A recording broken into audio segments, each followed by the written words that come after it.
ನಿನ್ನೆ ದಿನ ಪರಮ ಪೂಜ್ಯರು ಭಾರತೀಯ ಸಂಸ್ಕೃತಿಯಂತೆ ಜ್ಯೋತಿಯನ್ನು ಬೆಳಗುವುದರ ಮೂಲಕ ಶ್ರಾವಣ ಮಾಸಕ್ಕೆ ಈ ಪುರಾಣ ಪ್ರವಚನಕ್ಕೆ ಶುಭಾರಂಭವನ್ನು ಕೊಟ್ಟಿದ್ದಾರೆ. ಜ್ಯೋತಿ ಅದು ಜ್ಞಾನದ ಸಂಕೇತ. ನಾವೆಲ್ಲ ಭಾರತೀಯರು. ಭಾರತೀಯರ ಸಂಸ್ಕೃತಿ ಸಂಸ್ಕಾರ ಇಡೀ ವಿಶ್ವದಲ್ಲೇ ಬಹಳ ವಿಶಿಷ್ಟವಾಗಿರುವಂತಹ, ಯಾವ ದೇಶದಲ್ಲೂ ಕೂಡ ಇಂತಹ ಸಂಸ್ಕೃತಿಯನ್ನ ಸಂಸ್ಕಾರವನ್ನ ಪರಿಪಾಲಿಸೋದಿಲ್ಲ. ನಾವೆಲ್ಲ ಹೆಮ್ಮೆ ಪಡಬೇಕು, ಅಭಿಮಾನ ಪಡಬೇಕು, ಸಂತೋಷ ಪಡಬೇಕು ಭಾರತೀಯರಾಗಿದ್ದಕ್ಕೆ. ಕಾರಣ ಏನು ಅಂದರೆ, ನಮ್ಮ ದೇಶದ ಪೂರ್ವಜರು ಹಿರಿಯರು ನಮಗೆಲ್ಲ ಒಂದಿಷ್ಟು ಅಪರೂಪವಾಗಿರುವಂತಹ ಸಂಸ್ಕೃತಿಯ ಸಂಸ್ಕಾರಗಳನ್ನು ಕೊಡುಗೆಯಾಗಿ ಕೊಟ್ಟು ಹೋಗಿದ್ದಾರೆ. ನೋಡಿ, ಯಾವ ದೇಶದಲ್ಲಿಯೂ ಕೂಡ ಈ ಪರಂಪರೆ ಇಲ್ಲ. ದೀಪವನ್ನ ಬೆಳಗುವಂತ, ಜ್ಯೋತಿಯನ್ನ ಬೆಳಗುವಂತ, ಜ್ಯೋತಿಯನ್ನ ಬೆಳಗುವುದರ ಮೂಲಕ ನಮ್ಮ ಪೂಜೆ ಪುನಸ್ಕಾರ ಧರ್ಮಾಚರಣೆ ಪ್ರತಿಯೊಂದು ವೇದಿಕೆಗಳು ಕೂಡ ಆ ವ್ಯವಸ್ಥೆಯಲ್ಲಿಯೇ ಸಾಕ್ತಾರೆ. ಎಷ್ಟು ಅಪರೂಪ ಇದು. ಭಾರತ ಅಂದ್ರೆ ಬೇರೆ ಏನೂ ಅಲ್ಲ. ಭಾರತ ಅಂದ್ರೆ ಬೆಳಕು ಅಷ್ಟೇ. ಭಾರತದ ನಿಜವಾದ ಅರ್ಥ ಬೆಳಕು. ಬೆಳಕನ್ನ ವಿಶ್ವಕ್ಕೆ ಪರಿಚಯ ಮಾಡಿಕೊಟ್ಟವರು ಭಾರತೀಯರು. ಬೆಳಕಿನ ಕಲ್ಪನೆಯನ್ನು ಕೊಟ್ಟವರು ಭಾರತೀಯರು. ಅಷ್ಟೇ ಅಲ್ಲ, ಆ ಜ್ಯೋತಿಯನ್ನ ಕೇವಲ ಒಂದು ದೀಪವಾಗಿ ಕಂಡವರಲ್ಲ ಭಾರತೀಯರು. ನಮ್ಮ ಪೂರ್ವಜರ ದೃಷ್ಟಿಕೋನ ಹೇಗಿತ್ತು ನಾವೆಲ್ಲ ಗಮನಿಸಬೇಕು. ಆಧುನಿಕ ಜಗತ್ತಿನ ಸೋಗಿನಲ್ಲಿ ಜೀವನ ಮಾಡುವಂತ ನವನಾಗರಿಕ ಜಗತ್ತಿನೊಳಗೆ ನಾವು ಕಾಣ್ತಾ ಇರುವುದು ಏನು ಅಂದ್ರೆ, ಯಾವ ಪೂರ್ವಜರು ನಮ್ಮ ಬದುಕಿನ ಉದ್ಧಾರಕ್ಕಾಗಿ ಅಪರೂಪವಾಗಿರುವಂತ ಜೀವನದ ಸಂಸ್ಕೃತಿಯನ್ನು ಕೊಟ್ಟು ಹೋದರೋ ಅದನ್ನು ಇವತ್ತು ನಮ್ಮ ಯುವಜನಾಂಗ ಬರೀತಾ ಇದೆ. ಅವರಿಗೆ ಈ ಮಾತುಗಳು ಇವತ್ತು ಅರ್ಥ ಆಗಬೇಕು. ಈ ಪ್ರವಚನ ಕೇವಲ ಇಲ್ಲಿ ಕುಂತವರಿಗೆ ಮಾತ್ರ ಅಲ್ಲ. ಈ ಪ್ರವಚನವನ್ನ ಲೈವ್ ಮೂಲಕ ಲಕ್ಷೋಪಲಕ್ಷ ಜನಗಳು ನೋಡ್ತಾರೆ. ಇಲ್ಲಿ ನಿತ್ಯ ಲೈವ್ ಇರುವಂತ ವ್ಯವಸ್ಥೆಯನ್ನು ಮಾಡಿದ್ದಾರೆ. ಹಾಗಾಗಿ ಈ ಮಾತುಗಳನ್ನು ನಾವೆಲ್ಲ ಗಮನಿಸಬೇಕು. ಇವತ್ತು ನಮ್ಮ ನಾಡಿನಲ್ಲಿ, ನಮ್ಮ ರಾಷ್ಟ್ರದಲ್ಲಿ, ನಮ್ಮ ದೇಶದಲ್ಲಿ ಭಾರತೀಯರಾದ ನಾವು ವಿದೇಶದವರ ವಿಕೃತಿಯನ್ನ ಒಂದು ಅರ್ಥದಲ್ಲಿ ನಮ್ಮದೇ ಆದ ಸಂಸ್ಕೃತಿ ಅನ್ನುವಂತ ರೀತಿಯಲ್ಲಿ ಇವತ್ತು ಬಳಸಿಕೊಳ್ಳುವುದನ್ನು ನಾವೆಲ್ಲ ಗಮನಿಸ್ತಾ ಇದ್ದೇವೆ, ನೋಡ್ತಾ ಇದ್ದೇವೆ. ಸುಮ್ಮನೆ ನಿಮ್ಮ ನೆನಪಿಗೆ ತಂದು ಕೊಡ್ತೇನೆ. ನಾವೆಲ್ಲ ಬರ್ತ್ಡೇ ಅಂತ ಮಾಡ್ತೇವೆ, ಮಕ್ಕಳ ಬರ್ತ್ಡೇ ಮಾಡ್ತೇವೆ, ಹಿರಿಯರ ಬರ್ತ್ಡೇ ಮಾಡ್ತೇವೆ. ಅದು ಇತ್ತಿತ್ತಲಾಗಿ ಪ್ರಾರಂಭವಾಗಿರುವಂತಹದ್ದು. ನಾವೆಲ್ಲ ಚಿಕ್ಕವರಿದ್ದಾಗ ಈ ಯಾವ ಡೇಗಳನ್ನು ನಾವು ನೋಡಿದವರಲ್ಲ. ಬಹಳ ಜನ ಹಿರಿಯರು ತಾವೆಲ್ಲ ಇಲ್ಲಿ ಕೂತ್ಕೊಂಡಿದ್ದೀರಿ, ನೀವು ಕೂಡ ಅದನ್ನೆಲ್ಲ ನೋಡಿದವರಲ್ಲ. ಯಾವಾಗ ಸಿನಿಮಾ ಪರದೆಗಳ ಮೇಲೆ, ಮನೆಯೊಳಗಿರುವಂತ ಟಿವಿಗಳಲ್ಲಿ ಈ ವಿಚಿತ್ರವಾದ ವಿಕೃತಿಗಳು ಬರಲಿಕ್ಕೆ ಪ್ರಾರಂಭ ಆದೋ ಅದೆಲ್ಲದನ್ನು ಕೂಡ ಅನುಕರಣೆ ಮಾಡುವಂತ ಜನಗಳ ಸಂಖ್ಯೆ ಈ ರಾಷ್ಟ್ರದೊಳಗ, ಈ ನಾಡಿನೊಳಗೆ ಹೆಚ್ಚಾಯಿತು. ಹುಟ್ಟಿದ ಮಕ್ಕಳ ಉತ್ಸವವನ್ನ ಸಂಭ್ರಮವಾಗಿ ಆಚರಣೆ ಮಾಡಲಿಕ್ಕೆ ನಮ್ದೇನು ವಿರೋಧ ಇಲ್ಲ. ಮಕ್ಕಳೇ ಮನೆತನಗಳಿಗೆ ಸಂಪತ್ತು, ಗೃಹಸ್ಥರಿಗೆ ಮಕ್ಕಳೇ ಸಂಪತ್ತು.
ನಾವು ಯಾವುದನ್ನ ಮಾಡಬೇಕು, ಯಾವುದನ್ನ ಮಾಡಬಾರದು ಅನ್ನುವಂಥ ಅರಿವಿನಲ್ಲಿ ನಮ್ಮ ಬದುಕನ್ನು ನಾವು ಬಳಸ್ಕೋಬೇಕು. ಒಂದೇ ಒಂದು ಮಾತು, ಭಾರತೀಯರು ದೀಪವನ್ನ ಹಾರಿಸುವವರಲ್ಲ, ದೀಪವನ್ನ ಬೆಳಗುವವರು ಭಾರತೀಯರು. ಭಾರತೀಯರು ದೀಪವನ್ನ ಬೆಳಗುವವರು ನಾವು ಭಾರತೀಯರು, ದೀಪವನ್ನ ಹಾರಿಸುವವರಲ್ಲ. ಆದ್ರೆ ನಾವು ಮಾಡ್ತಾ ಇರೋದೇನು? ನಾವು ಮಾಡ್ತಾ ಇದ್ದೇವೆ ಅಂದ್ರೆ ಬಹಳ ಜನ ಮಾಡ್ತಾ ಇದ್ದಾರೆ ಅಂತ ಅರ್ಥ. ಬಹುಶಃ ನೀವು ಇಂತಹ ಅನುಭವದ ಕಮ್ಮಟಗಳಿಗೆ ಬಂದವರು, ಚಿಂತನಕ್ಕೆ ಬಂದವರು, ಸತ್ಸಂಗಕ್ಕೆ ಬಂದವರು, ಆಧ್ಯಾತ್ಮಿಕ ಪ್ರವಚನಗಳನ್ನು ಕೇಳಿದವರು, ಶರಣರ ಸಚ್ಚರಿತ್ರೆಯನ್ನು ಕೇಳಿದವರು, ಶರಣ ಸಂಸ್ಕೃತಿಯನ್ನು ಮೈಗೂಡಿಸಿಕೊಂಡವರು, ಇಂಥವುಗಳನ್ನು ನೀವು ಮಾಡೋದಿಲ್ಲ. ಆದರೆ ಬಹಳ ಜನ ಮಾಡ್ತಾರೆ. ಕಾರಣ ಏನು ಅಂದ್ರೆ ನಾವು ದೀಪವನ್ನ ಆರಿಸುವವರಲ್ಲ, ದೀಪವನ್ನ ಬೆಳಗುವವರು. ನೋಡಿ, ನಮ್ಮ ಪೂರ್ವಜರು ಆ ದೀಪವನ್ನ ಎಷ್ಟು ಗೌರವದಿಂದ ಗೌರವಿಸಿದ್ದಾರೆ. ದೀಪಂ ಜ್ಯೋತಿ ಪರಬ್ರಹ್ಮ, ದೀಪಂ ಜ್ಯೋತಿ ಸದಾ ಶಿವ. ಆ ದೀಪ ಅನ್ನೋದು ಬರೇ ಒಂದು ಅಣತೆಯಲ್ಲಿ, ಪ್ರಣತೆಯಲ್ಲಿ ಬತ್ತಿ ಹಾಕಿ ಅದರೊಳಗೊಂದಿಷ್ಟು ತೈಲ, ಎಣ್ಣೆ ಹಾಕಿ ಬೆಳಗಿರುವ ದೀಪ ಮಾತ್ರ ಅಲ್ಲ. ಆ ಬೆಳಗುವ ದೀಪ, ಆ ಬೆಳಗುವ ಜ್ಯೋತಿ, ಅದು ಪರಬ್ರಹ್ಮ ವಸ್ತು ಅನ್ನುವುದನ್ನ ನಮ್ಮ ಹಿರಿಯರು ಕಂಡುಕೊಂಡಾಗ ನಾವು ಎಷ್ಟೋ ಜನ ದೀಪ ಬೆಳಗ್ತೇವೆ, ಎಷ್ಟು ಜನರಿಗೆ ಈ ಅರಿವಲಿಕ್ಕೆ ಸಾಧ್ಯ? ದೀಪವನ್ನ ಪರಬ್ರಹ್ಮ, ಪರವಸ್ತು, ಅದು ಜಗವನ್ನ ಬೆಳಗುವ ಮಹಾಬೆಳಕು ಅನ್ನುವ ಅರಿವು ಎಷ್ಟು ಜನರಿಗೆ ಇರಲಿಕ್ಕೆ ಸಾಧ್ಯ? ನೋಡಿ, ದೀಪಂ ಜ್ಯೋತಿ ಸದಾ ಶಿವ, ಅದು ಸದಾ ಬೆಳಗುವ ಜ್ಯೋತಿ,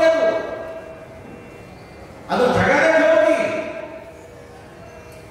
ಅಂತಹ ಕಲ್ಪನೆಯಲ್ಲಿ ದೀಪವನ್ನ ಬೆಳಗಿದ ಭಾರತೀಯರ ಸಂಸ್ಕೃತಿಯಲ್ಲಿ ಬರ್ತ್ಡೇ ಮಾಡುವ ನೆಪದೊಳಗೆ ಅಯ್ಯಂಗಾರ್ ಬೇಕರಿಗೆ ಹೋಗಿ ಕೆಜಿನೋ, 2 ಕೆಜಿನೋ, 4 ಕೆಜಿನೋ, 5 ಕೆಜಿನೋ, 10 ಕೆಜಿನೋ, ಹೆಂಗೆ ಬಜೆಟ್ ಇರ್ತದ ಅಂಥದ್ದು ಕೇಜ್ ದೊಡ್ಡ ಆಗ್ತದೆ. ನೋಡ್ತೀರಲ್ಲ ಜಗತ್ತಿನ, ಅದನ್ನೇ ದೊಡ್ಡ ಸುದ್ದಿ ಮಾಡೋದು. 3 ಕೆಜಿ ಕೇಕ್ ಮಾಡಿಸಿದ್ದೀವಿ ಅಂತ ಹೇಳಿ ಏನ್ ಮಾಡೋದು? ಅದರಿಂದ ಆಗೋದೇ 100 ಕೆಜಿ ಕೇಕ್ ಮಾಡಿಸಿದ ನಾಳೆ ಬಗ್ಗೆ ಯಾರಾದರೂ ಶ್ರಾವಣ ಮಾಸ ಹೊಂದಿಕೊಂಡು ಪುರಾಣ ಹೇಳೋದಲ್ಲ ಏನು? ನಿಂದೇನಾದ್ರೂ ಮಹಾಕಾವ್ಯ ಆಗೋದಿದೆ ಏನು? ನೀನು 1000 ವರ್ಷದ ಚಿರಂಜೀವಿಯಾಗಿ ಮಾಡಲಿಕ್ಕೆ ಸಾಧ್ಯ ಏನು? ಹೇಗೆ ತರೋದಿದೆ ಮಾರ್ಕೆಟ್ನಲ್ಲಿ ಬಹಳ ಅದ್ಭುತ. ಇವತ್ತು ಮಾರ್ಕೆಟ್ 4 ವರ್ಷ, 5 ವರ್ಷ, 6 ವರ್ಷ, 8 ವರ್ಷ, 10 ವರ್ಷ ಆ ನಂಬರ್ಗಳೇ ಸಿಗ್ತಾವೆ. ಕ್ಯಾಂಡಲ್ಗಳು, ಮೇಣದ ಬತ್ತಿಗಳು ಆ ಸಂಖ್ಯೆಗಳು ಸಿಗ್ತಾವೆ. ಅವುಗಳನ್ನು ತಂದು ಆ ಕೇಕಿನ ಮೇಲೆ ಇಟ್ಟು ಅದಕ್ಕೆ ಮೊದಲೇ ದೀಪವನ್ನು ಬೆಳಗಿ ಬರ್ತ್ಡೇ ಆಚರಣೆ ಮಾಡಿಕೊಳ್ಳುವಾಗ ಅದನ್ನು ಊದಿ ಆರಿಸು, ದೀಪ ಆರಿಸು. ದೀಪ ಆರಿಸಿದ ತಕ್ಷಣವೇ ಅಕ್ಕಪಕ್ಕದಲ್ಲಿ ನಿಂತವರಿಗೆ ಬಹಳ ಖುಷಿ ಆಗ್ತದೆ. Happy birthday to you. ಇವರು ಕ್ಲಾಪ್ಸ್ ಹಾಕಿ ಖುಷಿ ಪಡ್ತಾರೆ. ನಮ್ದೇನಿದು ಸ್ವಲ್ಪ ವಿಚಾರ ಮಾಡಿ. ಬಹಳ ಜನ ದೀಪ ಬೆಳಗಿ ಬರ್ತ್ಡೇ ಮಾಡುವಂಥವರಿಗೆ ನನ್ನ ಕೋಟಿ ಕೋಟಿ ಧನ್ಯವಾದಗಳು. ಯಾರು ನಿಮ್ಮ ಮನೆಗಳಲ್ಲಿ ಮಕ್ಕಳ ಬರ್ತ್ಡೇ ಮಾಡುವಂಥ ದೀಪ ಆರಿಸ್ತೀರಿ, ಅವರು ಈ ಮಾತುಗಳನ್ನು ಕೇಳಿ ಇನ್ನು ಮೇಲೆ ಶರಣಬಸಪ್ಪನ ಈ ಪವಿತ್ರವಾದ ಸ್ಥಾನದೊಳಗೆ ನೀವೆಲ್ಲರೂ ಸಂಕಲ್ಪ ಮಾಡಬೇಕು. ಮುಂದಿನ ಬರ್ತ್ಡೇ ಮಾಡುವಾಗ ನಾವು ಶರಣಬಸಪ್ಪನ ಭಾವಚಿತ್ರದ ಮುಂದೆ ದೀಪವನ್ನು ಬೆಳಗಿ ನಮ್ಮ ಮಕ್ಕಳ ಬರ್ತ್ಡೇ ಮಾಡ್ತೇವೆ. ಮಹಾತ್ಮರ, ಶರಣರ, ಸಂತರ, ಶಿವಯೋಗಿಗಳ, ಸಿದ್ಧ ಪುರುಷರ ಭಾವಚಿತ್ರದ ಮುಂದೆ ದೀಪವನ್ನು ಬೆಳಗಿ ನಮ್ಮ ಮಕ್ಕಳ ಬರ್ತ್ಡೇ ಮಾಡ್ತೇವೆ. ನಮ್ಮ ಮಕ್ಕಳು ಕೂಡ ಆ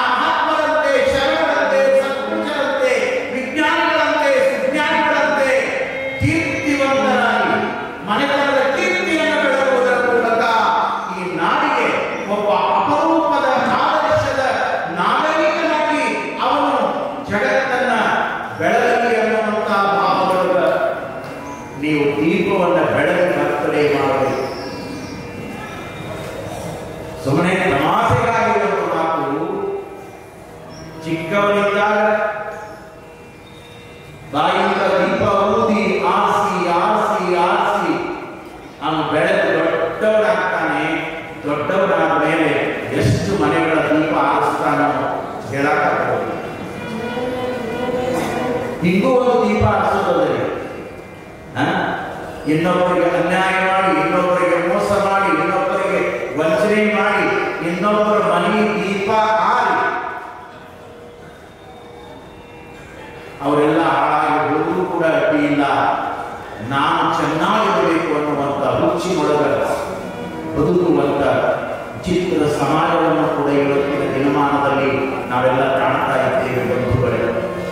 ಹಾಗಾಗಿ ನೋಡಿ, ನಮ್ಮ ಭಾರತೀಯ ಸಂಸ್ಕೃತಿಯ ಸಂಸ್ಕಾರವನ್ನ ಮಹಾಸಂಸ್ಥಾನ, ದಾಸೋಹ ಸಂಸ್ಥಾನ ಅದನ್ನು ಮರೆಯದಂತೆ ನಿನ್ನೆ ಪರಮಪೂಜ್ಯ ಲಿಂಗಹಸ್ತದ ಮೂಲಕ ಜ್ಯೋತಿಯಿಂದ ಬೆಳಗುವುದರ ಮೂಲಕ ಶರಣ ಬಸವೇಶ್ವರರ ಮಾಸ ಪರ್ಯಂತರ ನಡೆಯುವಂತ ಶ್ರಾವಣ ಮಾಸದಲ್ಲಿ ಸಾಗುವಂತ ಈ ಪುರಾಣ ಪ್ರವಚನಕ್ಕೆ ಅವರು ಚಾಲನೆಯನ್ನು ಕೊಟ್ಟರು. ನಿನ್ನೆ ಪ್ರಾರಂಭೋತ್ಸವ ಆಗಿರುವುದರಿಂದ ನಮ್ಮ ಕೈಯಲ್ಲಿ ಏನೂ ಇರುವುದಿಲ್ಲ. ಅದಕ್ಕೆ ನಾವು ಯಾವಾಗಲೂ ಹೇಳುತ್ತೇವೆ, 40 ವರ್ಷಗಳ ಅನುಭವ ನನಗುಂಟು. ಇಡೀ ನಾಡಿನ ತುಂಬ ನಾನು ಓಡಾಡುತ್ತೇನೆ. First day and last day ಇವೆರಡು ಶಿವರಾಜ್ ಶಾಸ್ತ್ರಿಗೆ ಅವರ ಕೈಯಾಗಿರ್ತಾವ, ಅವರು ನಮ್ಮ ಕೈಯಾಗಿಲ್ಲ. ಅವರು ನಿರೂಪಕರು, ಕಂಟ್ರೋಲ್ ಮಾಡೋರು ಅವರೇ 2 ದಿನ. ಹಾಗಾಗಿ ನಿನ್ನೆ ಬಹಳ ವಿಶೇಷ ಇದೆ, ನನಗಂತೂ ಬಹಳ ಖುಷಿಯಾಗಿದೆ. ಈ ವರ್ಷ ಮಹಾಸಂಸ್ಥಾನದಲ್ಲಿ ಶ್ರಾವಣ ಮಾಸದ ನುಡಿ ಸೇವೆಗಾಗಿ, ಅದು ಶರಣನ ಸ್ಥಾನದೊಳಗೆ ಶರಣನ ಚರಿತ್ರೆಯನ್ನು ಹೇಳುವಂತ ಭಾಗ್ಯ ಸಿಕ್ಕಿದೆಯಲ್ಲ, ಇದು ನಿಜವಾಗಲೂ ಬದುಕಿನ ಬಹಳ ದೊಡ್ಡ ಸೌಭಾಗ್ಯ ಅಂತ ತಿಳ್ಕೊಳ್ಳಿ. ನಿನ್ನೆ ದಿನ ಈ ಮಾತನ್ನು ನಾನು ಹೇಳಿಕೊಂಡೆ. ಕಾರಣ, ಪೂಜ್ಯ ಅವ್ವ ಅವರು ಮುಂದಿನ ವರ್ಷ ತಾವು ಬಂದು ಸೇವೆ ಸಲ್ಲಿಸಬೇಕು ಅಂತ ಹೇಳಿ ಕಳೆದ ವರ್ಷವೇ ಅವರು ಆಮಂತ್ರಣದ ಸೂಚನೆಯನ್ನು ಕೊಟ್ಟಿದ್ದು. ಅವರ ಆಮಂತ್ರಣದ ಅಪರೂಪದ ಭಕ್ತಿಯ ಪ್ರೀತಿಯನ್ನು ಮನ್ನಿಸಿ ಇವತ್ತು ಈ ವೇದಿಕೆಯನ್ನ 1 ತಿಂಗಳು ನಾನು ಬಳಸಿಕೊಳ್ತಾ ಇದ್ದೇನೆ. ನಿನ್ನೆ ದಿನ ಪ್ರಾರಂಭ ಕೆಲವು ಮಾತುಗಳನ್ನು ಹೇಳಿ ನನ್ನ ನುಡಿ ಸೇವೆಯನ್ನು ನಾನು ಆರಂಭ ಮಾಡಿದ್ದೆ. ಸಂಸ್ಕೃತದಲ್ಲಿ ಒಂದು ಮಾತಿದೆ, ಅಲ್ಪಾರಂಭೆ ಕ್ಷೇಮಕರಃ. ಯಾವುದನ್ನೇ ಆರಂಭ ಮಾಡುವಾಗ ಅಲ್ಪವಾಗಿ ಸ್ವಲ್ಪವಾಗಿಯೇ ಆರಂಭ ಮಾಡಬೇಕು. ಎಷ್ಟು ಚೆನ್ನಾಗಿ ಹೇಳ್ತಾರೆ ನೋಡಿ, ಅಲ್ಪಾರಂಭೆ ಕ್ಷೇಮಕರಃ. ಅದು ಕ್ಷೇಮವನ್ನು ಕೊಡುತ್ತೆ. ನಾವ್ಯಾರು ತಾಯಿಯ ಗರ್ಭದಿಂದ ಬಿದ್ದ ತಕ್ಷಣವೇ ಎದ್ದು ಓಡಾಡಿದವರಲ್ಲ. ಬಿದ್ದಲ್ಲೇ 3-4 ತಿಂಗಳು ಬಿದ್ದವರು, ಅದಾದ್ಮೇಲೆ ಒಂದಿಷ್ಟು ಕೈ ಕಾಲು ಆಡ್ಸಕ್ಕೆ ಶುರು ಮಾಡಿದವರು, ಅದಾದ್ಮೇಲೆ ಒಂದೈಟ ಹೆಂಗ ಡಬ್ಬು ಬಿದ್ದು ಅಂಗೈಗಳನ್ನು ನೆಲಕ್ಕೆ ಹಚ್ಚಿ ಎದೆ ಮ್ಯಾಲ ಮಾಡಿ ಹೆಂಗ ತೆವಳುಕೋತ ಮುಂದೆ ಹೋದವರು. ಅದಾದ್ಮೇಲೆ ಅಂಬೆಗಾಲಿಟ್ಟು ಆಡಿದವರು ನಾವೆಲ್ಲ. ಅಂಬೆಗಾಲಿಟ್ಟ ಆಡ್ತಾ ಹೊಸ್ತಿಲು ದಾಟಿ ಹೋದವರು ನಾವೆಲ್ಲ. ಸುಮ್ಮನೆ ಕಲ್ಪನೆ ಮಾಡಿಕೊಳ್ಳಿ, ಬಾಲ್ಯದ ಆ ಬದುಕನ್ನ ಕಲ್ಪನೆ ಮಾಡಿಕೊಂಡ್ರೆ ಬಹಳ ಖುಷಿ ಸಿಗ್ತದೆ. ಯಾಕಂದ್ರೆ ಅದು ಮತ್ತೆ ನಮ್ಮ ಜೀವನದೊಳಗೆ ನಮಗೂ ನಿಮಗೂ ಯಾರಿಗೂ ಸಿಗೋದಲ್ಲ, ಹೋಗಿ ಬಿಟ್ಟದ. ಸುಮ್ಮ ಬೇರೆ ಬೇರೆ ಮಕ್ಕಳನ್ನು ನೋಡಿನೇ ನಾವು ಖುಷಿ ಪಡಬೇಕು, ಮತ್ತೆ ಪಡ್ಕೋಬೇಕು ಅಂದ್ರೆ ಅದು ನಮಗೂ ಸಾಧ್ಯ ಇಲ್ಲ, ಅದು ನಿಮಗೂ ಸಾಧ್ಯ ಇಲ್ಲ. ಹಾಗೆ ಗೋಡೆ ಹಿಡ್ಕೊಂಡು ಮೇಲೆ ಏಳೋದು, ಕೆಳಗೆ ಬಿಡೋದು, ಬಿದ್ದಾಗ ನೋವು ನೋಡಿ ನಗೋದು, ಏನ್ ಚಂದ ಅದು ಬಾಲಲೀಲೆ. ಯಾಕೆ ಈ ಮಾತನ್ನ ಹೇಳ್ತೇನೆ ಅಂದ್ರೆ, ನಮ್ಮ ಬದುಕು ಕೂಡ ಆರಂಭವಾಗಿರೋದು ಅಲ್ಪವಾಗಿನೇ. ಒಂದೇ ದಿನ ನಾವು ನಡೆಯಲಿಕ್ಕೆ ಕಲಿತವರಲ್ಲ, ಒಂದೇ ದಿನ ನಾವು ನುಡಿಯಲಿಕ್ಕೆ ಕಲಿತವರಲ್ಲ, ಒಂದೇ ದಿನ ನಾವು ಉಣ್ಣಲಿಕ್ಕೆ ಕಲಿತವರಲ್ಲ, ಒಂದೇ ದಿನ ನಾವು ಉಡಲಿಕ್ಕೆ ಕಲಿತವರಲ್ಲ, ಒಂದೇ ದಿನ ನಾವು ಓಡಲಿಕ್ಕೆ ಕಲಿತವರಲ್ಲ. ನಿಧಾನ ನಿಧಾನ ನಿಧಾನ ನಿಧಾನ. ಅದಕ್ಕಾಗಿ ಈ ಮಾತನ್ನ ಬೆಳೆಸಿಕೊಂಡ ಒಬ್ಬ ಸಂಸ್ಕೃತ ಕವಿ ಅಲ್ಪಾರಂಭೆ ಕ್ಷೇಮಕರಃ. ಇದನ್ನು ನಮ್ಮ ಶರಣರು ಕೂಡ ಒಪ್ಪಿಕೊಂಡಾರ. 12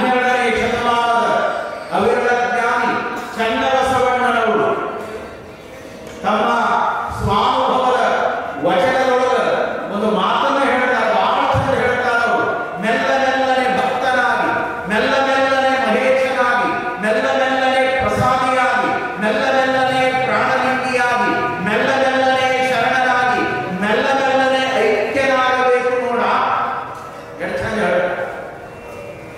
ಒಂದರ ದಿನ ಯಾರು ಕೂಡ ಸತ್ಪುರುಷರಾಗಲಿಕ್ಕೆ ಬರೋದಿಲ್ಲ. ಒಂದೇ ದಿನ MA PhD ಮಾಡಿ ಡಾಕ್ಟರೇಟ್ ಪಡೆದುಕೊಳ್ಳಿಕ್ಕಾಗುವುದಿಲ್ಲ. LKGಯಿಂದ ಆರಂಭವಾಗಿರುವಂತಹ ಬದುಕು ಯೂನಿವರ್ಸಿಟಿಯ ಮಟ್ಟದವರೆಗೆ ಹೋದಾಗ ಮಾತ್ರ, ಆ ಸಾಧನೆಯ ಗುರಿ ಮುಟ್ಟಿದಾಗ ಆ ಪದವಿ, ಆ ಪ್ರಶಸ್ತಿ, ಆ ಗೌರವ. ಹಾಗೆ ಅಧ್ಯಾತ್ಮದ ಧಾರ್ಮಿಕ ಪರಂಪರೆಯಲ್ಲಿಯೂ ಕೂಡ ನಮ್ಮ ಶರಣರು ಬಹಳ ಅರ್ಥಪೂರ್ಣವಾದ ಈ ವಿಚಾರಗಳನ್ನು ಹೇಳಿದರು. ಮೆಲ್ಲ ಮೆಲ್ಲನೆ ಭಕ್ತನಾಗಿ. ಭಕ್ತನಾಗೋದೇ ಬಹಳ ಕಷ್ಟದ ಕೆಲಸ. ಎಲ್ಲ ಆಗೋದು ಜಗತ್ತಿನೊಳಗ, ಗುರು ಆಗೋದು, ಜಗದ್ಗುರು ಆಗೋದು, ಬ್ರಹ್ಮಾಂಡ ಗುರು ಆಗೋದು, ಮಧ್ಯಾಹ್ನ ಗುರುಗಳಾಗೋದು, ಆದ್ರೆ ಭಕ್ತರಾಗೋದು ಬಹಳ ಕಷ್ಟ. ಅಷ್ಟು ಸರಳ ಏನಿಲ್ಲ. ಬೆಳ್ಳದ ಕಟ್ಟಿ ಉಟ್ಕೊಂಡು, ಎರಡು ಉದಿರ ಕಟ್ಟಿ ಹಿಡ್ಕೊಂಡು, ಹಣಿ ತುಂಬ ವಿಭೂತಿ ಹಚ್ಕೊಂಡು ಗುಡಿ ಗುಡಿ ಅಡ್ಡಾಡಿದ ಭಕ್ತರಾಗೋದಿಲ್ಲ. ಭಕ್ತರಾಗಲಿಕ್ಕೆ ಆ ಭಕ್ತತ್ವದ ಬದುಕಿನ ಸತ್ಯತೆಯ ಅರಿವು ಬಂದಾಗ ಮಾತ್ರ ಭಕ್ತನಾಗಲಿಕ್ಕೆ ಬರ್ತದೆ. ಎಷ್ಟು ಚಂದ ಹೇಳ್ತಾರೆ. ಮೆಲ್ಲ ಮೆಲ್ಲನೆ ಭಕ್ತರಾಗಿ, ಮೆಲ್ಲ ಮೆಲ್ಲನೆ ಮಹೇಶರಾಗಿ, ಮೆಲ್ಲ ಮೆಲ್ಲನೆ ಪ್ರಾಣಲಿಂಗಿಯಾಗಿ, ಮೆಲ್ಲ ಮೆಲ್ಲನೆ ಪ್ರಸಾದಿಯಾಗಿ, ಮೆಲ್ಲ ಮೆಲ್ಲನೆ ಶರಣನಾಗಿ, ಮೆಲ್ಲ ಮೆಲ್ಲನೆ ಐಕ್ಯನಾಗುವಂತ ಇವು 6 ಸ್ಥಳಗಳು. ಇವುಗಳೇ ಷಟ್ಸ್ಥಳ ಅಂತ ಕರೀತಾರೆ. ಇದು ಲಿಂಗಾಯತ ಧರ್ಮದ ಮೂಲ ಸಿದ್ಧಾಂತ. ಇದು ಹೇಗೆ ಯೋಗಶಾಸ್ತ್ರದೊಳಗ ಷಟ್ಚಕ್ರಗಳನ್ನು ಭೇದಿಸಿ ರೇಚಕ ಪೂರಕ ಕುಂಭಕವನ್ನ ಮಾಡಿ ಯೋಗ ಸಮಾಧಿಯನ್ನು ಹೊಂದಬೇಕು ಅನ್ನುವುದನ್ನ ಬೇರೆ ಬೇರೆ ಯೋಗಶಾಸ್ತ್ರದೊಳಗೆ ಏನು ಹೇಳ್ತಾರಲ್ಲ, ಹಾಗೆ ನಮ್ಮ ಶರಣರು ಕರಸ್ಥಲದ ಲಿಂಗವನ್ನು ಹಿಡಿದು ಮೆಲ್ಲ ಮೆಲ್ಲನೆ ಆ ಸ್ಥಳಗಳನ್ನ ಅನುಭವಿಸ್ತಾ ಭಕ್ತರಾಗಬೇಕು, ಮಹೇಶನಾಗಬೇಕು, ಪ್ರಾಣಲಿಂಗಿಯಾಗಬೇಕು, ಪ್ರಸಾದಿಯಾಗಬೇಕು, ಶರಣನಾಗಬೇಕು, ಐಕ್ಯನಾಗಬೇಕು. ಆ ಐಕ್ಯ ಸ್ಥಳದ ಅವಸ್ಥೆ ಬಂದಾಗ ಇದೇ ಲಿಂಗ ಸ್ವರೂಪನಾಗಿ ಆನಂದದ ಅನುಭೂತಿಯನ್ನು ಅನುಭವಿಸ್ತೀಯಾ? ಅದನ್ನು ಆರಂಭ ಮಾಡುವುದೇ ಒಂದು ಅಪರೂಪದ ಕಲೆ, ಜಾಣ್ಮೆಯ ಎಲ್ಲದಲ್ಲ. ಅದಕ್ಕಾಗಿ ಈ ಮಾತು ಅಲ್ಪಾರಭೇಕ್ಷೇಮಕರಃ. ಒಂದು ತಿಂಗಳುಗಳ ಕಾಲ ಸಾಗುವಂತ ಶರಣನ ಚರಿತ್ರೆಯ ಪುರಾಣ ಪ್ರವಚನದ ಮುನ್ನುಡಿಗಳನ್ನ ಒಂದೆರಡೇ ಮಾತುಗಳು ನಿನ್ನೆ ಹೇಳಿ ಆರಂಭ ಮಾಡಿದ್ದಾರೆ. ನಿನ್ನೆ ರೀತಿ ಹೇಗಿತ್ತು ಅಂದ್ರೆ ಬಹಳ ವಿಷಯ ನೋಡಿ. ಈ ವರ್ಷ ಪೂಜ್ಯ ತಾಯಿಯವರ ಸಂಕಲ್ಪ ಎಷ್ಟು ಆನಂದ ಅನಿಸ್ತದೆ ಅಂದ್ರೆ, ನಾವು ಈ ವರ್ಷ ಪ್ರವಚನಕ್ಕೆ ಬಂದಿರೋದಕ್ಕೂ ಈ ವೇದಿಕೆಯಲ್ಲಿ ವಿಶೇಷ ಉಪನ್ಯಾಸ ಕಾರ್ಯಕ್ರಮದ ಶೀರ್ಷಿಕೆಯನ್ನ ಬಹಳ ಅರ್ಥಪೂರ್ಣವಾಗಿ ಇಡೀ ಕನ್ನಡ ನಾಡಿನಲ್ಲಿ ಯಾರೂ ಕೂಡ ಇದನ್ನು ಬಳಕೆ ಮಾಡಿಕೊಂಡಿಲ್ಲ. 45 ದಿನಗಳ ಕಾಲ ಈ ಅಪರೂಪವಾಗಿರುವಂತಹ ಉಪನ್ಯಾಸ ಮಾಲಿಕೆ ಅದು ಸಾಗ್ತಾನೆ ಇರ್ತದೆ. ಶ್ರಾವಣ ಮುಗಿದರೂ ಕೂಡ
ಈ ವಿಶ್ವಕ್ಕೆ ಕನ್ನಡಿಗರ ವಿಶಿಷ್ಟವಾದ ಕೊಡುಗೆ ಅದು ಯಾವುದಾದ್ರಿದ್ರೆ ವಿಶ್ವ ಸಾಹಿತ್ಯಕ್ಕೆ ನಮ್ಮ ಶರಣರು ಕೊಟ್ಟಿರುವಂತಹ ಕೊಡುಗೆ ಅದು ವಚನ ಸಾಹಿತ್ಯ, ಧರ್ಮ ಸಾಹಿತ್ಯ. ಇಂಥ ವಿಶಿಷ್ಟವಾದ ಕೊಡುಗೆಯನ್ನು ಕೊಟ್ಟಿರುವ ಮಹಾಭಾವ ವಿಶ್ವಗುರು ಬಸವಣ್ಣ. ಅದಕ್ಕಾಗಿ ಕುಮಾರ್ ಕಕ್ಕಯ್ಯ ಪೋಲ್ ಅನ್ನುವಂಥವರು ಆಧುನಿಕ ವಚನದಲ್ಲಿ ಕೆಲವು ಮಾತುಗಳನ್ನು ಹೇಳ್ತಾರೆ. ಕನ್ನಡಿಗರ ರಾಷ್ಟ್ರ ಪುರುಷ ಬಸವಣ್ಣ, ಕನ್ನಡಿಗರ ಧರ್ಮ ದೃಷ್ಟ ಬಸವಣ್ಣ, ಕನ್ನಡಿಗರ ಸಾಹಿತ್ಯ ನಿಧಿ ಬಸವಣ್ಣ. ನೋಡಿ ಎಷ್ಟು ಚಲೋ ಮಾತಾಡ್ತಾರೆ. ಕನ್ನಡಿಗರ ಸಾಹಿತ್ಯ ನಿಧಿ ಬಸವಣ್ಣ. ಇವತ್ತು ಯಾರೇ ಒಂದು ಸಣ್ಣ ಪುಸ್ತಕವನ್ನ ಇವತ್ತು ಬರೀತಾರೆ ಅಂದ್ರೆ ಅಲ್ಲಿ ಬಸವಣ್ಣನನ್ನು ಇರಿಸಿಕೊಂಡೇ ಆ ಪುಸ್ತಕ ರಚನೆ ಆಗಿದೆ. ಇವತ್ತು ಇಡೀ ವಿಶ್ವದಲ್ಲಿ ಬಹಳ ವಿಶೇಷವಾಗಿರುವಂತಹ ಗ್ರಂಥಗಳು, ಕೃತಿಗಳು ಬಸವಣ್ಣನವರು ಕುರಿತಾಗಿಯೇ ಬರ್ತವೆ. ಹಾಗಾಗಿ ಈ ಮಾತನ್ನು ಅವರು ಹೇಳಿದ್ದಾರೆ, ಕನ್ನಡಿಗರ ಸಾಹಿತ್ಯ ನಿಧಿ ಬಸವಣ್ಣ. ಕನ್ನಡಿಗರಿಗೆ ಬಸವ ಬಸವ ಎಂಬುದೇ ಮಂತ್ರ ತಂತ್ರವಯ್ಯ, ಸಾಕ್ಷ್ಯ ಮೋಕ್ಷವಯ್ಯ ಕುಮಾರ ಕಕ್ಕಯ್ಯ. ವಾರ್ಧಿಕ ಷಟ್ಪದಿಯಲ್ಲಿ ಕವಿಗಳು ಪುರಾಣವನ್ನು ರಚನೆ ಮಾಡಿದ್ದಾರೆ. ಒಂದು ಭಾಮಿನಿ ಷಟ್ಪದಿ, ಇನ್ನೊಂದು ವಾರ್ಧಿಕ ಷಟ್ಪದಿ. ಎರಡೂ ಕೂಡ 6 ಸಾಲುಗಳಿಂದ ಕೂಡಿರುವಂತಹ ನುಡಿಗಳೇ. ಇವು ಚೌಪದಿಯೊಳಗೆ ರಚನೆಯಾಗಿರುವಂತವು. 4 ಸಾಲಿನ ನುಡಿಗಳನ್ನ ನಾವು ಚೌಪದಿ ಅಂತ ಕರೀತೇವೆ. ಸರ್ವಜ್ಞನ ನುಡಿಗಳನ್ನ ತ್ರಿಪದಿ ಅಂತ ಕರೀತೇವೆ. ಜನಪದರ ನುಡಿಗಳನ್ನ ತ್ರಿಪದಿ ಸಾಹಿತ್ಯ ಅಂತ ಕರೀತೇವೆ. ಹಾಗೆ ಭಾಮಿನಿ ಷಟ್ಪದಿಯಲ್ಲಿಯೂ ಕೂಡ ಪುರಾಣಗಳ ರಚನೆಯಾಗಿದ್ದಾವೆ. ವಾರ್ಧಿಕ ಷಟ್ಪದಿಯಲ್ಲಿಯೂ ಕೂಡ ಪುರಾಣಗಳ ರಚನೆಯಾಗಿದ್ದೇವೆ. ಗುರುಲಿಂಗ ಕವಿಗಳು ವಾರ್ಧಿಕ ಷಟ್ಪದಿಯಲ್ಲಿ ಶರಣಬಸವೇಶ್ವರರ ಅಪರೂಪವಾಗಿರುವಂತಹ ಪುರಾಣವನ್ನು ರಚನೆ ಮಾಡಿದರು. ಬಹಳ ಸುಂದರವಾಗಿರುವಂತಹ ಚರಿತ್ರೆ ಶರಣಬಸವೇಶ್ವರರ ಚರಿತ್ರೆ. ಒಂದು ಮಾತನ್ನು ನಾವು ಚೆನ್ನಾಗಿ ತಿಳ್ಕೋಬೇಕು. ನಮ್ಮ ಭಾರತೀಯ ಭವ್ಯ ಪರಂಪರೆಯಲ್ಲಿ ವೇದಕಾಲ, ಉಪನಿಷತ್ ಕಾಲ, ಆಗಮಗಳ ಕಾಲ, ಪುರಾಣಗಳ ಕಾಲ ಅಂತ ಕಾಲವನ್ನ ಇತಿಹಾಸಕಾರರು, ಸಂಶೋಧಕರು ಅದನ್ನ ವಿಭಾಗ ಮಾಡ್ತಾರೆ, ವಿಂಗಡಣೆ ಮಾಡ್ತಾರೆ. ನಮ್ಮ ಭಾರತೀಯರಲ್ಲಿ ಪುರಾಣದ ಪರಂಪರೆಯ ಕಾಲವೊಂದು ಆರಂಭ ಆಯಿತು. ವ್ಯಾಸರು ಅನ್ನುವಂಥ ಮಹರ್ಷಿಗಳು 18 ಪುರಾಣಗಳನ್ನು ರಚನೆ ಮಾಡಿದರು. ಅವು ಯಾವ ಏನು ಅನ್ನೋದು ಅಂತ ಹೇಳ್ತೀವಿ. 18 ಪುರಾಣಗಳನ್ನು ರಚನೆ ಮಾಡಿದರು. ಅದಕ್ಕೆ ಪುರಾಣ ಕಾಲ ಅಂತ ಕರೀತಾರೆ. ಅಲ್ಲಿಯವರೆಗೆ ಪುರಾಣದ ಪರಂಪರೆಯನ್ನು ಈ ನಾಡಿನೊಳಗೆ ಇರಲಿಲ್ಲ. ಅದಾದ ಮೇಲೆ ಕನ್ನಡ ನಾಡಿನ ಇತಿಹಾಸದಲ್ಲಿ ಪ್ರಪ್ರಥಮ ಪುರಾಣ ಅದು ಲಿಂಗಾಯತ ಧರ್ಮದೊಳಗೆ ಕೂಡಿ ಬಂದಿರುವ ಪುರಾಣ ಅದು ಯಾವುದಾದ್ರೆ ಬಸವಣ್ಣನವರ ಮಹಾಪುರಾಣ. 12ನೇ ಶತಮಾನದ ಬಸವಣ್ಣನವರ ಬದುಕನ್ನು ಕುರಿತಾಗಿರುವಂತಹ, ಶರಣರ ಭಕ್ತಿ ಪರಂಪರೆಯನ್ನು ಕುರಿತಾಗಿರುವಂತಹ ಮಹಾಪುರಾಣವನ್ನ ಕೆಲವು ಭಾಷೆಯಲ್ಲಿ ಪಾಲ್ಕುರಿಕೆಯ ಸೋಮನಾಥಾರಾಧ್ಯರು ಅನ್ನುವಂಥವರು ಬಸವ ಪುರಾಣ ಅನ್ನುವಂತಹ ಗ್ರಂಥವನ್ನ ಆಂಧ್ರದಲ್ಲಿ ಮೊದಲು ರಚನೆ ಮಾಡಿದರು. ಅದಾದ ಮೇಲೆ ಅವರ ಪ್ರಭಾವಕ್ಕೆ ಒಳಪಟ್ಟಿರುವಂತಹ ಪಾಲ್ಕುರಿಕೆ ಸೋಮನಾಥರ ಆತ್ಮೀಯ ಗೆಳೆಯನಾಗಿರುವಂತಹ ಶಿವಕವಿಯ ಮಗನಾಗಿರುವಂಥವರು ಭೀಮಕವಿ. ಹರಿಹರ ಮಹಾಕವಿಯ ಶಿಷ್ಯ ಭೀಮಕವಿ. ಆ ತೆಲುಗು ಭಾಷೆಯಲ್ಲಿರುವಂತಹ ಪುರಾಣವನ್ನು ಅವರ ವರಕೃಪೆಯನ್ನು ಪಡೆದು ಕನ್ನಡ ನಾಡಿನೊಳಗ ಮೊದಲು ಭಾಮಿನಿ ಷಟ್ಪದಿಯಲ್ಲಿ ಬಸವಣ್ಣನವರ ಸಮಗ್ರವಾಗಿರುವಂತಹ ಪುರಾಣವನ್ನ 60 ಸಂಧಿಯ ಮಹಾಕಾವ್ಯವನ್ನ ಕರುನಾಡಿನ ಸಾರಸ್ವತ ಲೋಕಕ್ಕೆ ಅರ್ಪಣೆ ಮಾಡಿದವರು ಭೀಮಕವಿಗಳು. ಮೊದಲು ಬಂತು ನೋಡಿ.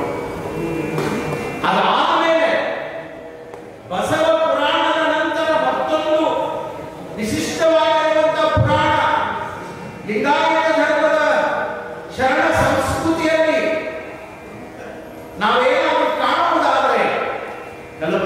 ಶರಣಬಸವೇಶ್ವರರ ಮಹಾಪುರಾಣವನ್ನು ಕಾಣ್ತೇವೆ. ಈ ಪುರಾಣದ ಬಗ್ಗೆ ಒಂದು ಮಾತನ್ನ ಅತ್ಯಂತ ಗೌರವದಿಂದ ನಾನು ಹೇಳಿ ಇಚ್ಛೆ ಪಡ್ತೇನೆ. ಈ ಆಧುನಿಕ ಜಗತ್ತಿನಲ್ಲಿಯೂ ಕೂಡ ಬಹುಶಃ ಈ ಭಾಗದಲ್ಲಿ ಕಡಿಮೆ, ನಮ್ಮ ರಾಯಚೂರು ಜಿಲ್ಲೆ ಬಳ್ಳಾರಿ ಭಾಗಕ್ಕೆ ತಾವು ಬಂದ್ರೆ 60 ವರ್ಷ 70 ವರ್ಷ ಒಂದು ಊರೊಳಗ ಹಳ್ಳಿಯೊಳಗ ಯಾವ ಪುರಾಣವನ್ನು ಹಚ್ಚೋದಿಲ್ಲ.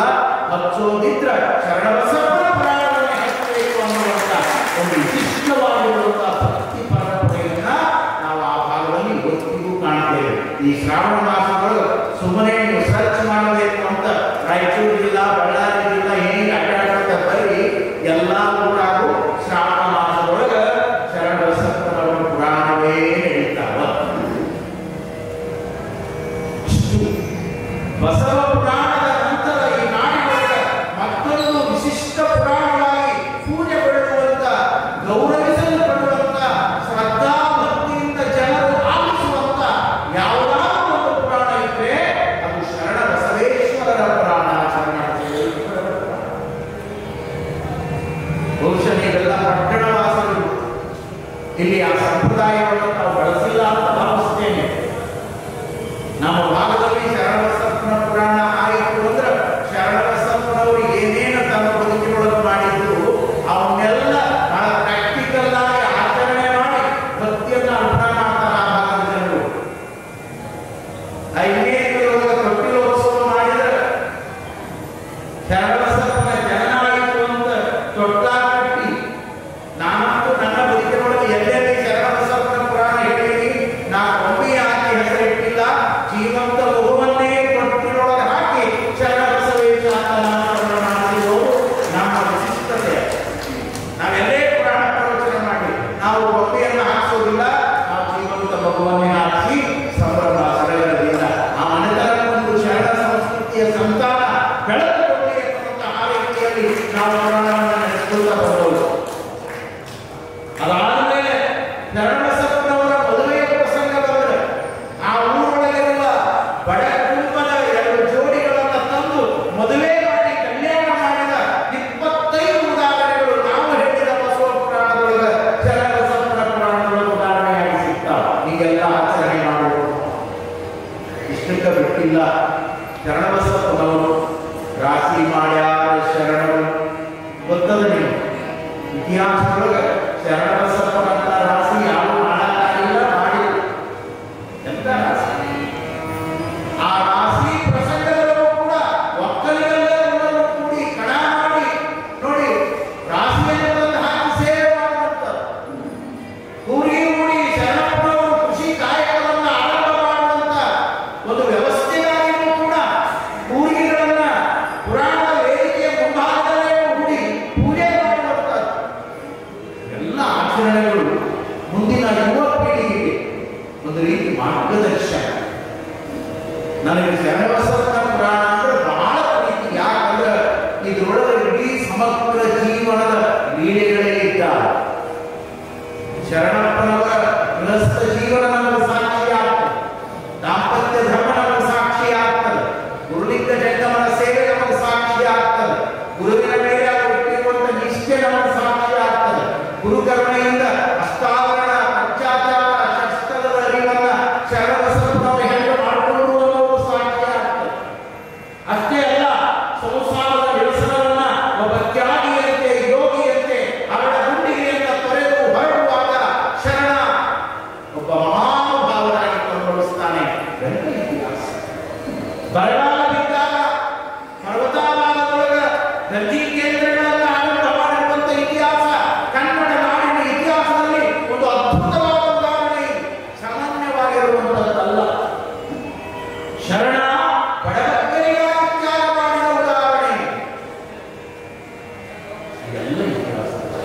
ಶರಣರ ಒಕ್ಕಲುತನ, ಕೃಷಿ ಕಾಯಕ, ಆತನ ದಾಸೋಹ, ಬೇಡಿದವರಿಗೆ ಬೇಡಿದ್ದನ್ನು ನೀಡಿರುವಂತಹದ್ದು, ಹಣ ಹುಡುಗಿಯನ್ನು ತೊರೆದು ಕಲ್ಯಾಣವನ್ನ ಗುರಿಯಾಗಿಟ್ಟುಕೊಂಡು ಭೀಮಾನದಿಯನ್ನು ದಾಟಿ ಹೊರಡುವಾಗ ಶರಣರ ಬದುಕಿನೊಳಗೆ ನಡೆದಿರುವಂತಹ ಘಟನೆಗಳು ಒಂದೇ ಎರಡೇ.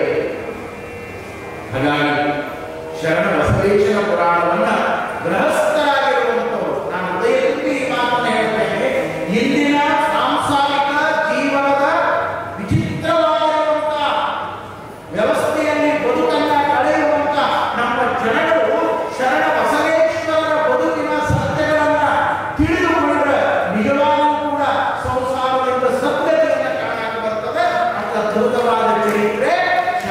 ಬಸವೇಶ್ವರರ ಚರಿತ್ರೆ. ಇಂಥ ಚರಿತ್ರೆಯನ್ನ ವಾರ್ಷಿಕ ಷಟ್ಪದಿಯಲ್ಲಿ ಮಹಾಗಾಮದ ಗುರುಲಿಂಗ ಕವಿಗಳು ಬಹಳ ಚಂದದಿಂದ ರಚನೆ ಮಾಡ್ಯಾರ.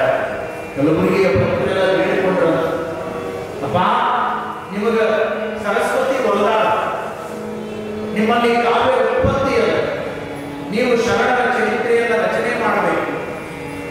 ನೋಡಿ, ಕಲಬುರಗಿ ಭಕ್ತರ ಒತ್ತಾಯದ ಮೇಲೆ ಶರಣಬಸಪ್ಪನಲ್ಲಿ ಚಿರವಾಗಿ ಕರಮುಗಿದು ಭಾವಭಕ್ತಿಯಿಂದ ಬೇಡಿಕೊಂಡು ಗುರುಲಿಂಗ ಕವಿಗಳು, ಅಪ್ಪ ನಿನ್ನ ಚರಿತ್ರೆಯನ್ನು ರಚನೆ ಮಾಡಲಿಕ್ಕೆ ಹೊರಟಿದ್ದೇನೆ, ನನ್ನೊಳಗ ನುಡಿಯಾಗಿ, ಕಾವ್ಯವಾಗಿ, ಸಾಹಿತ್ಯವಾಗಿ, ಅನುಭವದ ನಿಧಿಯಾಗಿ ಒಳಹೊಕ್ಕು ನೀನು ನುಡಿಸು, ನೀನು ಬರೆಸುವಂತ ಶರಣ ಬಸವರಲ್ಲಿ ಭಿನ್ನಾವವನ್ನು ಮಾಡಿಕೊಂಡಿರುವಂತ ಗುರುಲಿಂಗ ಕವಿಗಳು ವಾರ್ಷಿಕ ಷಟ್ಪದಿಯಲ್ಲಿ ಈ ಮಹಾಕಾವ್ಯವನ್ನು ಬಹಳ ಸುಂದರವಾಗಿ ಅವರು ರಚನೆ ಮಾಡ್ತಾ ಹೋಗಿದ್ದಾರೆ. 7-8 ಜನ ಶರಣ ಬಸವೇಶ್ವರನ ಪುರಾಣವನ್ನು ಬರೆದ. ಬಹಳ ವಿಶೇಷ ಅಂದ್ರೆ ಗುರುಲಿಂಗ ಕವಿಗಳ ಪುರಾಣವನ್ನ ನೋಡಿ, ಮೈಸೂರಿನ ಘನ ವಿದ್ವಾಂಸರು ವಚನ ಸಾಹಿತ್ಯದ ಪರಂಪರೆಗೆ ಒಂದು ವಿಶಿಷ್ಟವಾಗಿರುವಂತಹ ಬೆಳಕನ್ನು ಚೆಲ್ಲಿರುವಂತಹ ಎಲ್ಲ ಬಸವರಾಜರು. ನಾನು ಮೈಸೂರಿನಲ್ಲಿ ವ್ಯಾಸಂಗ ಮಾಡಿರುವಂತಹ ವಿದ್ಯಾರ್ಥಿ. ನಾನು ಮಾನಸ ಗಂಗೋತ್ರಿಯಲ್ಲಿ ಎಲೆ ಮಾಡುವಾಗ ಅವರೆಲ್ಲ ಪ್ರಾಧ್ಯಾಪಕರಾಗಿ ನಮಗೆಲ್ಲ ಪಾಠ ಮಾಡಿದವರು. ಎಚ್ ತಿಪ್ಪೇಶ್ವರ ಸ್ವಾಮಿಯವರು ನಮ್ಮ ಕನ್ನಡದ ಉಪನ್ಯಾಸಕರಾಗಿದ್ದವರು. ಅಂತವರ ಕೈಯೊಳಗೆ ನಾವೆಲ್ಲ ಪಳಗಿದವರು. ನನ್ನ ಆತ್ಮೀಯ ಬಂಧುಗಳೇ, ಎಲ್ಲ ಬಸವರಾಜರು ಬಹಳ ದೊಡ್ಡ ಸಾಹಿತಿಗಳು, ಅನುಭಾವಿಗಳು. ಈ ದಾಸೋಹ ಮಠದ ಬಗ್ಗೆ ಬಹಳ ಶ್ರದ್ಧೆ ಉಳ್ಳವರು, ಶರಣ ಬಸವೇಶ್ವರರ ಬಗ್ಗೆ ಬಹಳ ಭಕ್ತಿ ಉಳ್ಳವರು. 5-6 ಕೃತಿಗಳನ್ನ ಶ್ರೀಮಠದಿಂದ ಅವರು ಈ ನಾಡಿಗೆ ಅರ್ಪಣೆ ಮಾಡಿಸಿದವರು.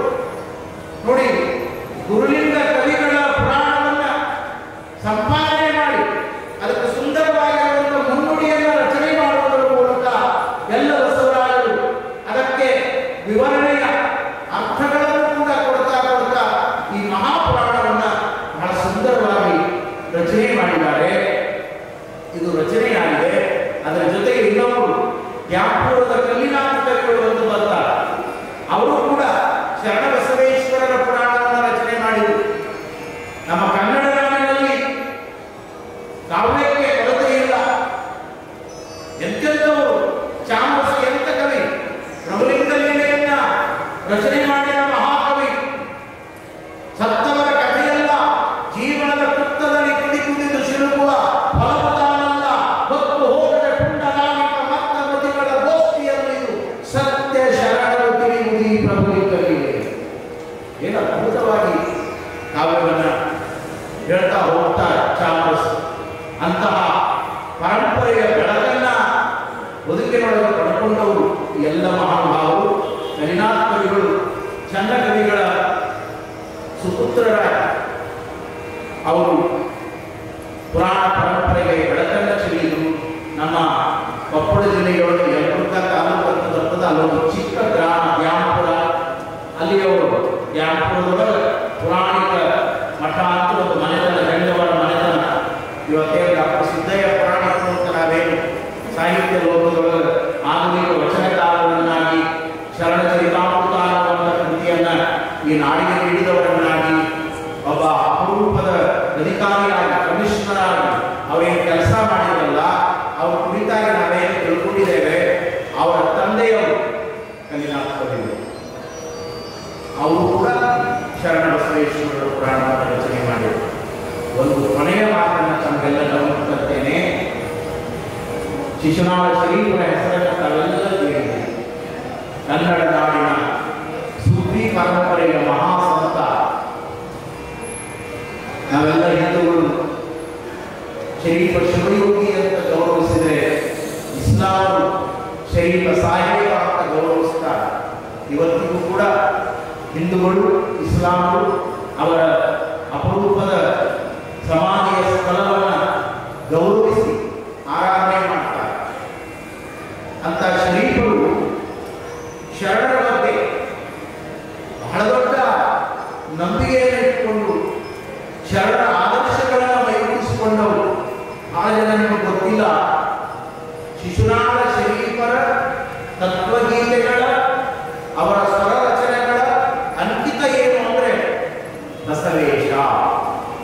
ಬಸವಣ್ಣನವರನ್ನ ಅಂಕಿತವಾಗಿ ಬಳಸಿಕೊಂಡಾರ. ಶಿಶುನಾಳ ಭೀಷಣ ಈಶ ಬಸವೇಶನ.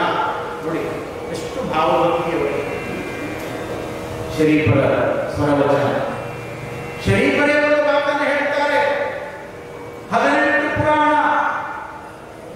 28 ಆಗಮ, ಉಳಿದೆಲ್ಲ ಉಪನಿಷತ್ತುಗಳು ನನ್ನ ಬೆನ್ನ ಮೇಲಿರಲಿ, ಬಸವಣ್ಣನವರ ಪುರಾಣ ಪ್ರಭುವಿಂದಲೇ ನನ್ನ ತಲೆಯ ಮೇಲಿರಲಿ ಅಂತ ತಿಳ್ಕೊಂಡು ಹೇಳ್ತಾರೆ ಶರೀಫರು.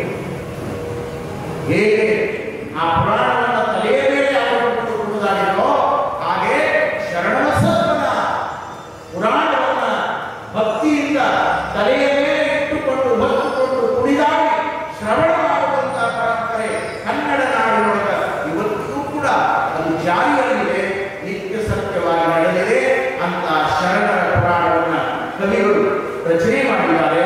ನಿನ್ನೆ ದಿನ ಪರಮಾತ್ಮನ ಸೃಷ್ಟಿಕರ್ತನ ಶಿವಸ್ತುತಿಯನ್ನ ಮಾಡಿ ಶ್ರದ್ಧಾಭಕ್ತಿಯಿಂದ ಗುರುವಿಗೆ ನಮನಗಳನ್ನು ಸಲ್ಲಿಸಿ ತಮ್ಮ ದೀಕ್ಷಾಗುರುಗಳನ್ನ ಮೋಕ್ಷ ಗುರುಗಳನ್ನ ನೆನೆಯುವುದರ ಮೂಲಕ ಈ ಪುರಾಣವನ್ನು ಆರಂಭ ಮಾಡಿರುವಂತಹ ಕವಿಗಳು ಇಂದು ಮುಂದುವರಿಯುತ್ತಾ ಕೆಲವು ಮಾತುಗಳನ್ನು ಹೇಳಿಕೊಳ್ತಾರೆ. ಆ ಮಾತುಗಳಲ್ಲಿ ಏನನ್ನ ಹೇಳಿಕೊಳ್ತಾರೆ ಎನ್ನುವುದನ್ನು ಆ ಪುರಾಣದ 2 ನುಡಿಗಳನ್ನು ಓದುವುದರ ಮೂಲಕ ನಾವು ಕೇಳ್ತಾ ಮುಂದಿನ ವಿಷಯದ ಸಾಕು.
ನಿನ್ನೆ ದಿನ ಪರಮ ಪೂಜ್ಯರು ಭಾರತೀಯ ಸಂಸ್ಕೃತಿಯಂತೆ ಜ್ಯೋತಿಯನ್ನು ಬೆಳಗುವುದರ ಮೂಲಕ ಶ್ರಾವಣ ಮಾಸಕ್ಕೆ ಈ ಪುರಾಣ ಪ್ರವಚನಕ್ಕೆ ಶುಭಾರಂಭವನ್ನು ಕೊಟ್ಟಿದ್ದಾರೆ. ಜ್ಯೋತಿ ಅದು ಜ್ಞಾನದ ಸಂಕೇತ. ನಾವೆಲ್ಲ ಭಾರತೀಯರು. ಭಾರತೀಯರ ಸಂಸ್ಕೃತಿ ಸಂಸ್ಕಾರ ಇಡೀ ವಿಶ್ವದಲ್ಲೇ ಬಹಳ ವಿಶಿಷ್ಟವಾಗಿರುವಂತಹ ಯಾವ ದೇಶದವರು ಕೂಡ ಇಂತಹ ಸಂಸ್ಕೃತಿಯನ್ನ ಸಂಸ್ಕಾರವನ್ನ ಪರಿಪಾಲಿಸೋದಿಲ್ಲ. ನಾವೆಲ್ಲ ಹೆಮ್ಮೆ ಪಡಬೇಕು, ಅಭಿಮಾನ ಪಡಬೇಕು, ಸಂತೋಷ ಪಡಬೇಕು ಭಾರತೀಯರಾಗಿದ್ದಕ್ಕೆ. ಕಾರಣ ಏನು ಅಂದರೆ ನಮ್ಮ ದೇಶದ ಪೂರ್ವಜರು, ಹಿರಿಯರು ನಮಗೆಲ್ಲ ಒಂದಿಷ್ಟು ಅಪರೂಪವಾಗಿರುವಂತ ಸಂಸ್ಕೃತಿಯ ಸಂಸ್ಕಾರಗಳನ್ನ ಕೊಡುಗೆಯಾಗಿ ಕೊಟ್ಟು ಹೋಗಿದ್ದಾರೆ. ನೋಡಿ, ಯಾವ ದೇಶದಲ್ಲಿಯೂ ಕೂಡ ಈ ಪರಂಪರೆ ಇಲ್ಲ. ದೀಪವನ್ನ ಬೆಳಗುವಂತ, ಜ್ಯೋತಿಯನ್ನ ಬೆಳಗುವಂತ, ಜ್ಯೋತಿಯನ್ನ ಬೆಳಗುವುದರ ಮೂಲಕ ನಮ್ಮ ಪೂಜೆ, ಪುನಸ್ಕಾರ, ಧರ್ಮಾಚರಣೆ, ಪ್ರತಿಯೊಂದು ವೇದಿಕೆಗಳು ಕೂಡ ಆ ವ್ಯವಸ್ಥೆಯಲ್ಲಿಯೇ ಸಾಕ್ತಾರೆ. ಎಷ್ಟು ಅಪರೂಪ ಇದು. ಭಾರತ ಅಂದ್ರೆ ಬೇರೆ ಏನೂ ಅಲ್ಲ. ಭಾರತ ಅಂದ್ರೆ ಬೆಳಕು ಅಷ್ಟೇ. ಭಾರತದ ನಿಜವಾದ ಅರ್ಥ ಬೆಳಕು. ಬೆಳಕನ್ನ ವಿಶ್ವಕ್ಕೆ ಪರಿಚಯ ಮಾಡಿಕೊಟ್ಟವರು ಭಾರತೀಯರು. ಬೆಳಕಿನ ಕಲ್ಪನೆಯನ್ನು ಕೊಟ್ಟವರು ಭಾರತೀಯರು. ಅಷ್ಟೇ ಅಲ್ಲ, ಆ ಜ್ಯೋತಿಯನ್ನ ಕೇವಲ ಒಂದು ದೀಪವಾಗಿ ಕಂಡವರಲ್ಲ ಭಾರತೀಯರು. ನಮ್ಮ ಪೂರ್ವಜರ ದೃಷ್ಟಿಕೋನ ಹೇಗಿತ್ತು ನಾವೆಲ್ಲ ಗಮನಿಸಬೇಕು. ಆಧುನಿಕ ಜಗತ್ತಿನ ಸೋಗಿನಲ್ಲಿ ಜೀವನ ಮಾಡುವಂತ ನವನಾಗರಿಕ ಜಗತ್ತಿನೊಳಗೆ ನಾವು ಕಾಣ್ತಾ ಇರುವುದು ಏನು ಅಂದ್ರೆ, ಯಾವ ಪೂರ್ವಜರು ನಮ್ಮ ಬದುಕಿನ ಉದ್ಧಾರಕ್ಕಾಗಿ ಅಪರೂಪವಾಗಿರುವಂತ ಜೀವನದ ಸಂಸ್ಕೃತಿಯನ್ನು ಕೊಟ್ಟು ಹೋದರೋ ಅದನ್ನು ಇವತ್ತು ನಮ್ಮ ಯುವಜನಾಂಗ ಬರೀತಾ ಇದೆ. ಅವರಿಗೆ ಈ ಮಾತುಗಳು ಇವತ್ತು ಅರ್ಥ ಆಗಬೇಕು. ಈ ಪ್ರವಚನ ಕೇವಲ ಇಲ್ಲಿ ಕುಂತವರಿಗೆ ಮಾತ್ರ ಅಲ್ಲ. ಈ ಪ್ರವಚನವನ್ನ ಲೈವ್ ಮೂಲಕ ಲಕ್ಷೋಪಲಕ್ಷ ಜನಗಳು ನೋಡ್ತಾರೆ. ಇಲ್ಲಿ ನಿತ್ಯ ಲೈವ್ ಇಡುವಂತ ವ್ಯವಸ್ಥೆಯನ್ನು ಮಾಡಿದ್ದಾರೆ. ಹಾಗಾಗಿ ಈ ಮಾತುಗಳನ್ನು ನಾವೆಲ್ಲ ಗಮನಿಸಬೇಕು. ಇವತ್ತು ನಮ್ಮ ನಾಡಿನಲ್ಲಿ, ನಮ್ಮ ರಾಷ್ಟ್ರದಲ್ಲಿ, ನಮ್ಮ ದೇಶದಲ್ಲಿ ಭಾರತೀಯರಾದ ನಾವು ವಿದೇಶದವರ ವಿಕೃತಿಯನ್ನ ಒಂದು ಅರ್ಥದಲ್ಲಿ ನಮ್ಮದೇ ಆದ ಸಂಸ್ಕೃತಿ ಅನ್ನುವಂತ ರೀತಿಯಲ್ಲಿ ಇವತ್ತು ಬಳಸಿಕೊಳ್ಳುವುದನ್ನು ನಾವೆಲ್ಲ ಗಮನಿಸ್ತಾ ಇದ್ದೇವೆ, ನೋಡ್ತಾ ಇದ್ದೇವೆ. ಸುಮ್ಮನೆ ನಿಮ್ಮ ನೆನಪಿಗೆ ತಂದು ಕೊಡ್ತೇನೆ. ನಾವೆಲ್ಲ ಬರ್ತ್ಡೇ ಅಂತ ಮಾಡ್ತೇವೆ, ಮಕ್ಕಳ ಬರ್ತ್ಡೇ ಮಾಡ್ತೇವೆ, ಹಿರಿಯರ ಬರ್ತ್ಡೇ ಮಾಡ್ತೇವೆ. ಅದು ಇತ್ತಿತ್ತಲಾಗಿ ಪ್ರಾರಂಭವಾಗಿರುವಂತಹದ್ದು. ನಾವೆಲ್ಲ ಚಿಕ್ಕವರಿದ್ದಾಗ ಈ ಯಾವ ಡೇಗಳನ್ನು ನಾವು ನೋಡಿದವರಲ್ಲ. ಬಹಳ ಜನ ಹಿರಿಯರು ತಾವೆಲ್ಲ ಇಲ್ಲಿ ಕೂತ್ಕೊಂಡಿದ್ದೀರಿ, ನೀವು ಕೂಡ ಅದನ್ನೆಲ್ಲ ನೋಡಿದವರಲ್ಲ.